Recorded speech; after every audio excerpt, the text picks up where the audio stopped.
Alrighty, Genesis chapter 8, verses 1 through 22. God remembered Noah and all the wild animals and livestock with him on the boat. He sent a wind to blow across the earth, and the flood waters began to recede. The underground waters stopped flowing, and the torrential rains from the skyward stopped. So the flood waters gradually receded from the earth after 150 days, exactly 5 months from the time that the flood began. The boat came to rest on the mountains of Ararat. 2.5 months later, the waters continued to go down, the other mountain peaks became visible. After another 40 days, Noah opened the window, and he had made in the boat and released a raven. The bird flew back and forth until the flood waters on the earth had dried up. He also released a dove to see if the waters had receded and if it could find dry ground. But the dove could find no place to land because the water still covered the ground, so it returned to the boat, and Noah held out his hand and drew the dove back inside. After waiting another 7 days, Noah released the dove again. This time the dove returned to him in the evening with a fresh olive leaf on its beak. Then Noah knew that the flood waters were almost gone. He waited another 7 days and released the dove again. This time it did not come back. Noah was 601 years old. On the first day of the new year, 10.5 months after the flood began, the flood waters had almost dried up from the earth. Noah lifted back the covering of the boat and saw the surfaces of the ground was dry. 2 more months went by, and at last the earth was dry. Then God said to Noah, "Leave the boat, all of you and your wife and your sons and their wives. Release all the animals, the birds, the livestock, and small animals that scurry along the ground, so that they can be fruitful and multiply throughout the earth." So Noah, his wife, and his sons and their wives left the boat, and all of the large and small animals and birds came out of the boat pair by pair. Then Noah built an altar to the Lord, and there he sacrificed as burnt offerings the animals and birds that had been approved for that purpose. And the Lord was pleased with the aroma of the sacrifice and said to himself, "I will never again curse the ground because of the human race. Even though everything they think or imagine is bent towards evil from childhood, I will never again destroy all living things. As long as the earth remains, there will be planting and harvest, cold and heat, summer and winter, day and night."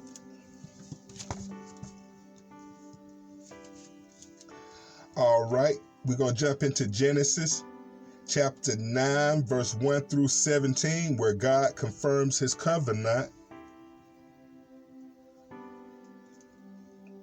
Then God blessed Noah and his son and told them, "Be fruitful and multiply.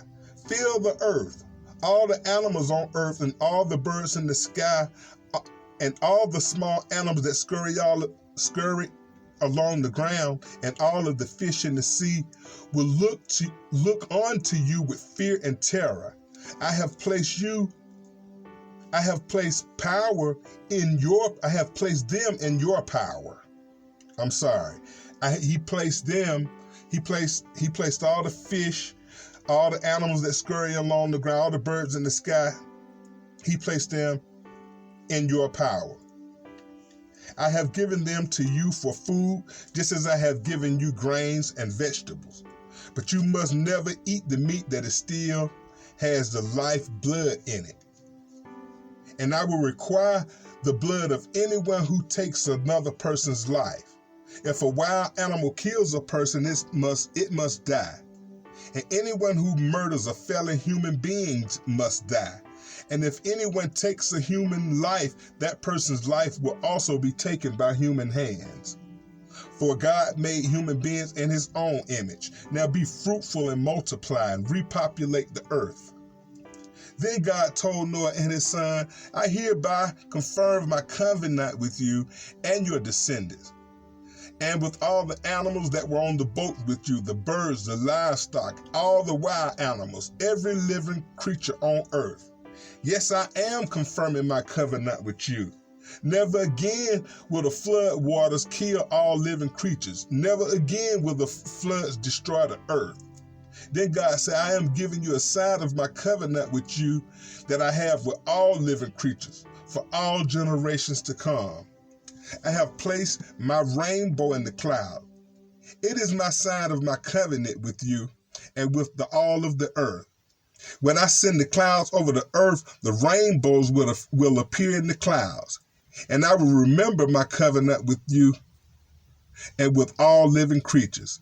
Never again will the flood waters destroy all life.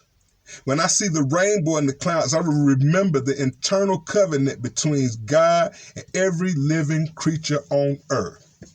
Then God said to Noah, yes, this rainbow is the sign of the covenant I am confirming with you and all creatures on earth. Okay, from there we're going to jump into Genesis chapter 9, verse 18, chapter 9, 18 through 10, 1. I'm hoping I'm saying that right. Remember, I'm a newbie to this Bible terminology. Okay, so Genesis chapter 9, 8, Noah's son. The sons of Noah who came out of the boat with their fathers were Shem, Ham, and Japheth. Ham is the father of Canaan. From these three sons of Noah came all people who now populate the earth. After the flood, Noah began to cultivate the ground, and he planted a vineyard. One day he drank some wine he had made and became drunk, and lay naked inside his tent. Ham, the father of Canaan, saw that his father was naked and went outside and told his brothers. Then Shem and Japheth took a robe and held it over their shoulders and backed into the tent to cover their father. As they did this, they looked the other way so they wouldn't see him naked. When Noah woke up from his stupor, he learned what Ham, his youngest son, had done. Then he cursed Canaan, the son of Ham. May Canaan be cursed. May he be the lowest of servants to his relatives. Then Noah said, May the Lord, the God of Shem, be blessed, and may Canaan be his servant. May God expand the territory of Japheth. May Japheth share his prosperity of Shem, and may Canaan be his servant. Noah lived another 350 years after the great flood. He lived 950 years, and then he died. This is the account of the families of Shem, Ham, and Japheth, the three sons of Noah. Many children were born to them after the great flood.